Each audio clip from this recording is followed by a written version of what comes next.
नमस्कार, स्वागत है हमारा आप YouTube channel KCP Z classes में। ये चैनल केश1 एंड कैरियर पॉइंट सीकर के द्वारा छात्रों को देखते हुए बनाया गया है, ताकि जो लॉकडाउन में जो बच्चों की पढ़ाई में रुकावट हो रही थी उसकी वजह से अभी जब तक लॉकडाउन चलता है तब तक क्लासेज ऑनलाइन चलेंगी। आपकी केमिस्ट्री क्लासेज ऑनलाइन रहेंगी। लॉकडाउन के खत्म होते ही जैसे कोचिंग स्टार्ट होगी तो आप वहां पे विजिट कर सकते हैं। तो अपन आपका नेक्स्ट जो टॉपिक है वो लेकर आए हैं आज। तो नेक्स्ट टॉपिक की बात करते हैं अपन बोर मॉडल। नेक्स्ट टॉपिक अपना बोर मॉडल। बोर मॉडल है। बोर मॉडल के मुख्यतः 3 अभिग्रहित होते हैं जो आपको ध्यान में रखने हैं, मोस्ट इंपोर्टेंट है। तीनों अभिग्रहित ध्यान में रखने हैं। 3 अभिग्रहित हैं इसके। बोर मॉडल के 3 अभिग्रहित होते हैं। पहला जो अभिग्रहित है वो क्या कहता है कि इलेक्ट्रॉन जब एक ही कक्षा में चक्कर लगाता है, जैसे मान लो यहां बनाता हूं, जैसे इलेक्ट्रॉन है जब ये एक ही कक्षा में चक्कर लगाता है तो ना तो वो ऊर्जा का उत्सर्जन करता है ना ही ऊर्जा का अवशोषण करता है। मतलब एक ऊर्जा स्तर में जो उसकी ऊर्जा होगी वो बदलती नहीं है, स्थिर रहती है। ठीक है। और इसमें जो इलेक्ट्रॉन का जो वेग है, इलेक्ट्रॉन की जो गति है वो किसके कारण होती है? इलेक्ट्रॉन की जो गति है वो इलेक्ट्रॉन और नाभिक के बीच में लगने वाले एक तो आकर्षण बल और इलेक्ट्रॉन पर बाहर की तरफ लगने वाले अपकेंद्रीय बल के कारण होती है। तो पहला अभिग्रहित तो ये होता है कि जब इलेक्ट्रॉन एक ही ऊर्जा स्तर में चक्कर लगाता है, एक ही ऊर्जा स्तर में चक्कर लगाता है तो ना तो ऊर्जा का उत्सर्जन करता है ना ही ऊर्जा का अवशोषण करता है। ना तो ऊर्जा का उत्सर्जन करता है ना ही अवशोषण करता है। ना ही ऊर्जा का अवशोषण करता है। ना ही ऊर्जा का अवशोषण करता है। ये इसका पहला। जो दूसरा अभिग्रहित है वो क्या होता है? और दूसरी चीज इसमें क्या है, इसी के अंदर आपको ये ध्यान में रखनी है कि जो इलेक्ट्रॉन की जो गति है वो किसके कारण होती है? इलेक्ट्रॉन एवं नाभिक के बीच लगने वाले एक तो अभिकेंद्रीय बल, जो इलेक्ट्रॉन एवं नाभिक के बीच में लगता है अभिकेंद्रीय बल, और एक अपकेंद्रीय बल के कारण होती है। अपकेंद्रीय बल के कारण होती है। देखो यहाँ पे जो इलेक्ट्रॉन एवं नाभिक के बीच में जो बल लगता है वो एक आकर्षण बल लगता है। ये इलेक्ट्रॉन को नाभिक की तरफ खींचता है और एक इलेक्ट्रॉन पर बाहर की तरफ लगता है अपकेंद्रीय बल। ये तो इलेक्ट्रॉन पर बाहर की तरफ लगता है अपकेंद्रीय बल, और जो इलेक्ट्रॉन एवं नाभिक के बीच में लगता है वो होता है अभिकेंद्रीय बल। केंद्र की तरफ लगता है अभिकेंद्रीय बल। अपकेंद्रीय। इन दोनों बलों के कारण है जो इलेक्ट्रॉन की गति है वो केवल वृत्ताकार कक्षाओं में रहती है। कैसे कि ये इलेक्ट्रॉन है, एक तो इसको बाहर खींच रहा है अपकेंद्रीय बल और एक अंदर की तरफ खींचता है। जब इलेक्ट्रॉन यहाँ पे आता है तो इसकी तरफ भी एक बाहर लग रहा है, एक तो इसकी तरफ इधर लग रहा है और एक लग रहा है अंदर की तरफ। ऐसे इलेक्ट्रॉन मान लो यहाँ आ गया तो एक तो इसकी तरफ लग रहा है ये और एक ये लग रहा है ये। तो मतलब इलेक्ट्रॉन है वो वृत्ताकार कक्षाओं में चक्कर लगाता रहता है। ये जो बल हैं दोनों एक दूसरे के अभिलंबन और एक दूसरे के बराबर मात्रा में लगते हैं, तब जाकर के ये जो इलेक्ट्रॉन की जो गति है वो वृत्ताकार कक्षाओं में रहती है। तो ये इसका पहला अभिग्रहित है। दूसरा अभिग्रहित क्या होता है कि इलेक्ट्रॉन केवल उन्हीं कक्षाओं में चक्कर लगाता है। इलेक्ट्रॉन केवल उन्हीं कक्षाओं में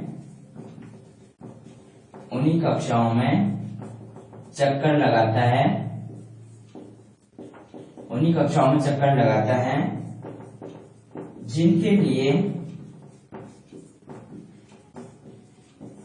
कक्षीय कोणीय संवेग का मान NH/2π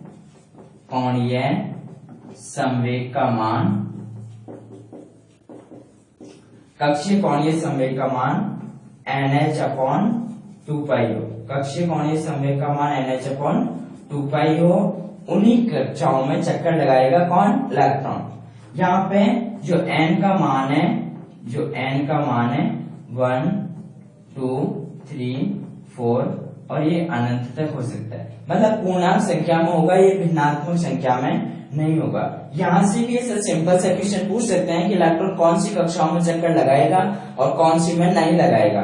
तो यहाँ पे देखो n का मान है वो अपन रखते जाते हैं इसके अंदर। जैसे मान लो n बराबर 1 रखा तो यहाँ पे NH/2π होता है, तो ये 1H/2π, ठीक है। इस H/2π को अपन लिख देते हैं H क्रॉस, तो ये 1H क्रॉस हो गया, ठीक है। इसी को जब हम भाग देते हैं 2 का 1 में तो आता है 0.5 H/π। ये सारी वैल्यू हैं, ये इसी की हो सकती हैं। कोई सा भी आपसे एक ऑप्शन दे सकता है, जैसे n का मान 2 तो ये 2H/2π और ये 2H क्रॉस H/2π को क्या लिखेंगे H क्रॉस, तो ये 2H क्रॉस हो गया। और यहाँ पे जब 2 का 2 में भाग देंगे तो ये 1H/π, ठीक है। ऐसे मान लो n बराबर 3 किया तो ये 3H/2π हुआ और ये 3H क्रॉस, H/2π को H क्रॉस लिख दिया। और जब हम 2 का 3 भाग देते हैं तो ये आता है 1.5 H/π। ऐसे मान लो जब n बराबर 4 हो, तो n बराबर 4 होगा तो ये 4H/2π और ये हो गया 4H क्रॉस और ये हो गया 2H/π। तो मतलब आपको ये वैल्यू है ये सारी की सारी ध्यान में रखनी है। आपसे एक ऑप्शन सीधा सा मिलेगा कि इलेक्ट्रॉन कौन सी कक्षाओं में चक्कर लगाएगा और कौन सी कक्षाओं में चक्कर नहीं लगाएगा। तो इलेक्ट्रॉन इन कक्षाओं में चक्कर लगाए। अब इसमें से कोई सा भी ऑप्शन ये उठा के दे दिया, इसमें से उठा के दे दिया, इसमें से उठा के दे दिया, तो आपको ध्यान रखना है इलेक्ट्रॉन इन कक्षाओं में चक्कर लगाएगा, बाकियों में नहीं लगाएगा। जिनके लिए कक्षीय कोणीय संवेग का मान NH/2π होता है, उन्हीं कक्षाओं में इलेक्ट्रॉन है वो चक्कर लगाएगा। दूसरी हम बात करते हैं फिर इसका तीसरा जो अभिक्रिया है वो क्या होता है।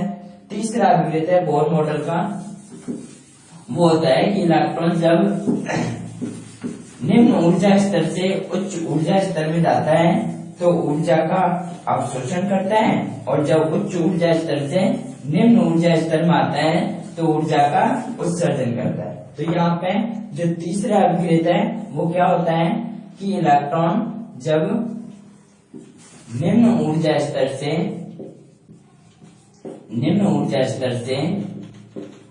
उच्च ऊर्जा स्तर में जाता है, उच्च ऊर्जा स्तर में जाता है तो ऊर्जा का अवशोषण करता है, ऊर्जा का अवशोषण करता है। एवं जब उच्च ऊर्जा स्तर से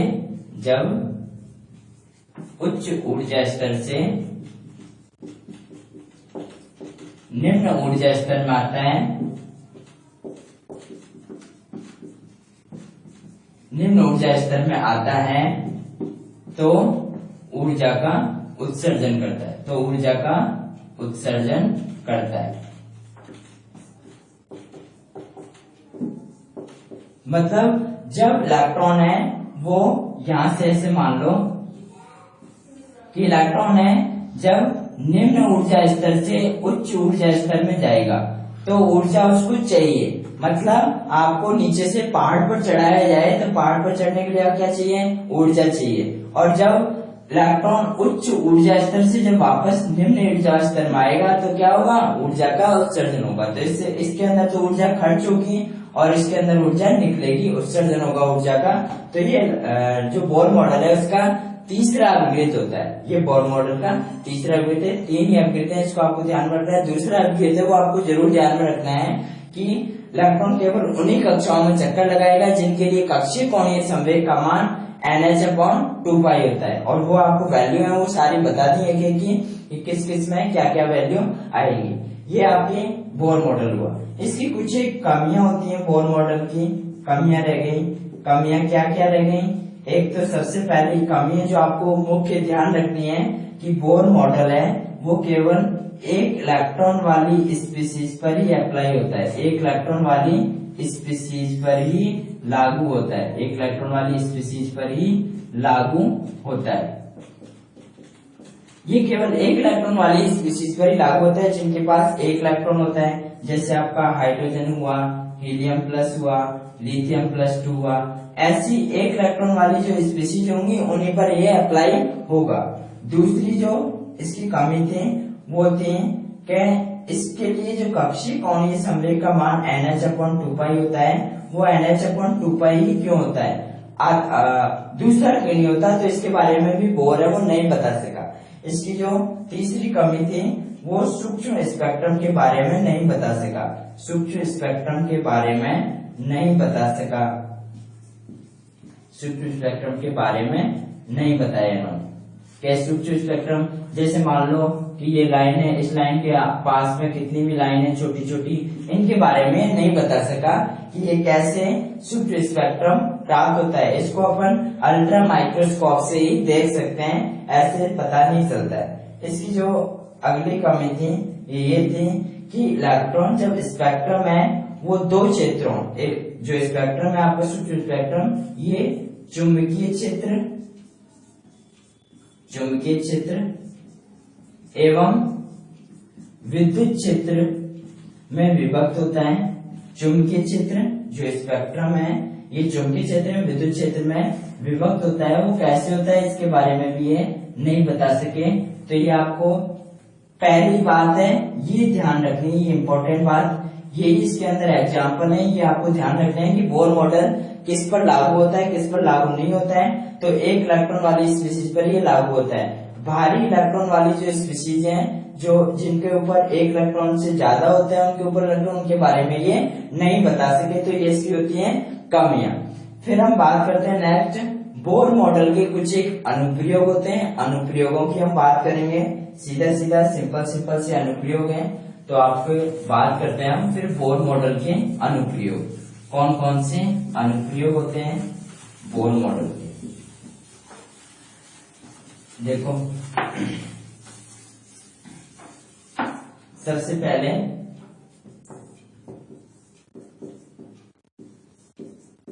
बोर मॉडल के अनुप्रयोग।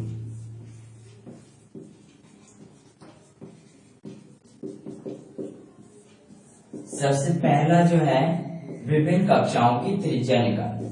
विभिन्न कक्षाओं की त्रिज्या निकालने के लिए बोर मॉडल का यूज करते हैं। कैसे, आपको सीधा सा ये ध्यान में रखना है, किसी भी जो बोर कक्षा है उसकी अपन को त्रिज्या निकालनी है, तो इसका फॉर्मूला यदि सीधा सा है तो आपको ध्यान रखना है n²h²/4π² ये तो इसका जो त्रिज्या है उसका निकालने का सीधा सा फॉर्मूला होता है n²h²/4π²m²z²। ये तो इसका सीधा सा फॉर्मूला होता है। यदि हमको सवाल सॉल्व करने होते हैं तो इनके अंदर ये सारी जो वैल्यू हैं, ये प्लांक कांस्टेंट है, पाई की वैल्यू है, ये सारी जो वैल्यू है ये कांस्टेंट होती है। इनका मान रखने पर अपने पास जो फॉर्म आता है वो आता है 0.529 इंटू n²/z। ये जो वैल्यू है ये सवाल निकालने के लिए काम में आती है। ठीक है, यहाँ से इस फॉर्मूले के द्वारा अपन कोई भी सवाल निकाल सकते हैं। आपको यहाँ पे क्या ध्यान रखना होता है, जैसे मान लो यहाँ से दे दें कि आपके हाइड्रोजन के लिए, हाइड्रोजन की पहली कक्षा की त्रिज्या निकालो। हाइड्रोजन की पहली कक्षा की त्रिज्या क्या होगी, हाइड्रोजन की पहली त्रिज्या की कक्षा क्या होगी। तो यहाँ पे रेडियस निकालनी है अपने को। तो क्या करना है कि यहाँ पे अपने को पता है कि हाइड्रोजन के लिए जो परमाणु क्रमांक है वो कितना होता है 1, और इसके लिए जो n² की जो कक्षा है उसकी वैल्यू क्या होगी। तो यहाँ पे 0.529 इंटू n² का मान, पहली कक्षा है तो 1 का स्क्वायर, और z कितना है 1, तो 1 का स्क्वायर किया तो 1, और ये भी 1, तो कितना आ गया अपने पास 0.529। मतलब आपको ध्यान क्या रखना है यहाँ पे, और एक किसमें आता है ये भी ध्यान रखना, ये एंगस्ट्रॉम में आती है वैल्यू। जो त्रिज्या है वो किसमें निकालते हैं, एंगस्ट्रॉम। ठीक है तो ये ध्यान रखना है। ऐसे आप कोई भी निकाल सकते हैं, किसी भी कक्षा की त्रिज्या यदि पूछे, हाइड्रोजन की पहली पूछे, ऐसे मान लो हीलियम +2 की हीलियम प्लस की पूछे पहली कक्षा, या फिर लिथियम प्लस 2 की पूछे पहली कक्षा, तो यहाँ पे तो आपको जेड का मान रखना है कि हाइड्रोजन के लिए 1 होता है, हीलियम का 2, लिथियम के लिए 3, तो ये वैल्यू यहाँ आ जाएगी। और एन स्क्वायर में जो भी कक्षा पूछता है, पहली, दूसरी, तीसरी, कोई भी पूछे उसमें वो वैल्यू रख दोगे। एक आपको ये भी ध्यान रखना है, यदि बात करें हम कि उत्तेजित अवस्था की, जैसे आपको दे दे कि हाइड्रोजन की प्रथम उत्तेजित अवस्था की त्रिज्या क्या होगी, प्रथम उत्तेजित अवस्था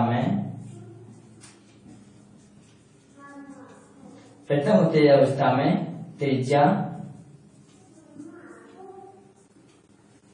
क्या होगी, कक्षा की त्रिज्या, बोर कक्षा की त्रिज्या क्या होगी। तो देखो अपने पास फॉर्मूला है 0.529 इंटू, अब यहाँ पे प्रथम उत्तेजित अवस्था का मतलब क्या होता है कि इलेक्ट्रॉन है, जैसे मान लो वो इलेक्ट्रॉन यहाँ था, यहाँ से ये तो आपका नाभिक, ये मान लो यहाँ था, ये इलेक्ट्रॉन है उत्तेजित होकर के इस पहली कक्षा से उत्तेजित होकर के इसमें चला गया, तो यहाँ तो एन का मान था 1 और यहाँ एन का मान है 2। तो प्रथम उत्तेजित अवस्था का मतलब क्या होता है कि इलेक्ट्रॉन है वो अगली कक्षा में प्रमोट हो गया। तो यहाँ पे आपको जो किसका एन का मान है, जो कक्षा की त्रिज्या है, वो एन का मान क्या रखना है, 2 रखना है। मतलब प्रथम पूछेगा तो एन की वैल्यू 2 होगी, यदि द्वितीय पूछे तो एन की वैल्यू 3 होगी। तो यहाँ पे अपन बात कर देते हैं कक्षा कौन सी है, 2 का स्क्वायर, और जेड कितना है हाइड्रोजन के लिए 1, तो ये 4, ये कितना हो गया 4 को इससे किया तो लगभग 2.0 इतने के समथिंग ये आ जाएगा, और एंगस्ट्रॉम में ये वैल्यू है वो आ जाएगी। तो आपको ऐसे ध्यान रखना है, ठीक है। ये तो पहला जो अनुक्रिया का वो होता है विभिन्न कक्षाओं की त्रिज्या निकालना। जो इसका दूसरा जो अनुप्रयोग है वो होता है इलेक्ट्रॉन के क्या निकालना, ऊर्जा निकालना। तो देखो दूसरे की हम बात करते हैं।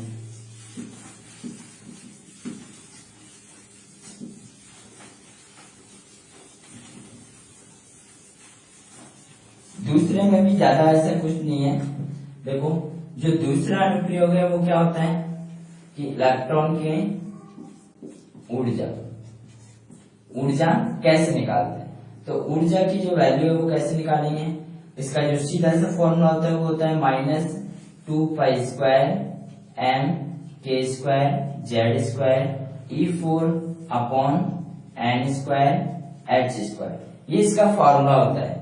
तो ये तो अपन सीधा सा, यदि अपने को फॉर्मूला पूछे कि निम्न में से इलेक्ट्रॉन बोर कक्षा की जो ऊर्जा है किसी भी इलेक्ट्रॉन की वो किससे निकालेंगे, तो इससे निकालेंगे। यदि अपने को सवाल सॉल्व करने हो, न्यूमेरिकल करना हो, तो इसके लिए क्या है, ये n बराबर, इसको जो सॉल्व करते हैं तो ये -13.6 और ये z² अपॉन n², और ये आता है electron volt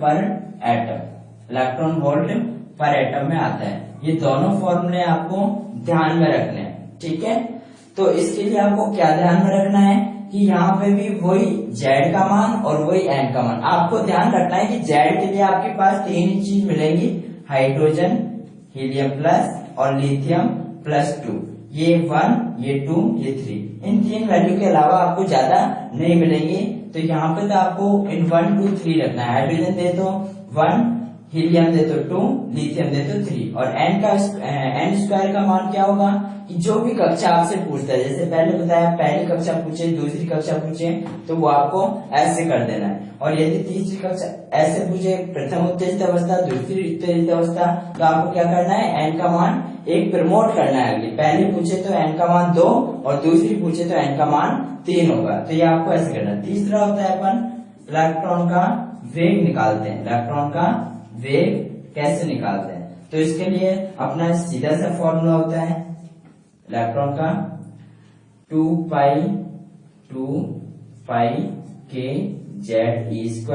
upon NH, 2π upon NH, और इसके ये तो सीधा सा फॉर्मूला होता है। इसके अंदर ये सारी वैल्यू रखने के बाद में जो अपने पास सवाल करने के लिए जो सूत्र आता है वो कितना आता है, 2.188 इंटू 10⁻⁶, और ये Z/n मीटर पर सेकंड। ये तो ऐसा है। यदि हम मीटर प्रति सेकंड में नहीं आए तो ये सेंटीमीटर प्रति सेकंड में दिया हुआ होगा, तो ये 2.188 इंटू 10 की पावर 8 जेड अपॉन एन और ये सेंटीमीटर प्रति सेकंड। तो ये आपको ध्यान में रखना है कि इसका सीधा सा फॉर्मूला क्या होगा। यहाँ पे बस वही बात है, जेड और एन का मान आपको रखना है सीधा सा। जेड के लिए आपको ये ध्यान में रखना है और एन का मान बोर्ड कक्षा की जो बोर्ड कक्षा है उनका ध्यान रखना है कि पहली कक्षा का दे रहा है, दूसरी कक्षा का पूछ रहा है, तीसरी कक्षा का पूछ रहा है, तो वहां पे एन का मान आपको सीधे सीधे रख देना है। तो ये यहाँ पे बोर्ड मॉडल के अनुप्रयोग होते हैं। यदि इनका अनुपात भी पूछे तो आप अनुपात में निकाल सकते हो कि दूसरी और तीसरी का पूछे तो आपको सीधा सा एक एक के लिए कह देना है 2 का क्या होगा, तीसरी के लिए क्या होगा, तो वो अनुपात भी सीधा सा निकल जाएगा। तो ये यहाँ पे बोर्ड मॉडल के अनुप्रयोग हैं, वो आपको ध्यान में रखने हैं ऐसे सीधे से। Thank you.